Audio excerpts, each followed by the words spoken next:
further reduction of 10 cents can be swallowed up literally in a day's trade on the market. Alan runs a forecourt. How will you benefit, or what's the impact for you? Not at all, unfortunately. The market at the minute is looking like diesel is going up by 12 cents plus VAT, and that's before tomorrow evening. So tomorrow evening gives another chance for it to go up slightly more, and then we'll get the magic 10 cent off at the pump, which won't actually happen because the cost of the diesel on the open market hasn't actually come down at all.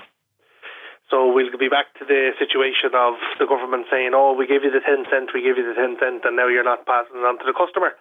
When in reality, the 10 cent comes off the excise, the cost of the diesel goes up, and the cost of the pump goes up. So it doesn't actually benefit us at all. To be fair, it's not really the government's fault. People are blaming the government and they're pointing fingers. The price of the diesel going up is not the government's fault. It's an open market we live in. So it gets traded as a commodity every day. You get a price. This is the price to buy oil today, and it's based on stuff around the world. So the measures of cutting the excise doesn't actually stop the market going up. So what's the going rate today? So I'm selling at the forecourt at 213.9, making 2 cents.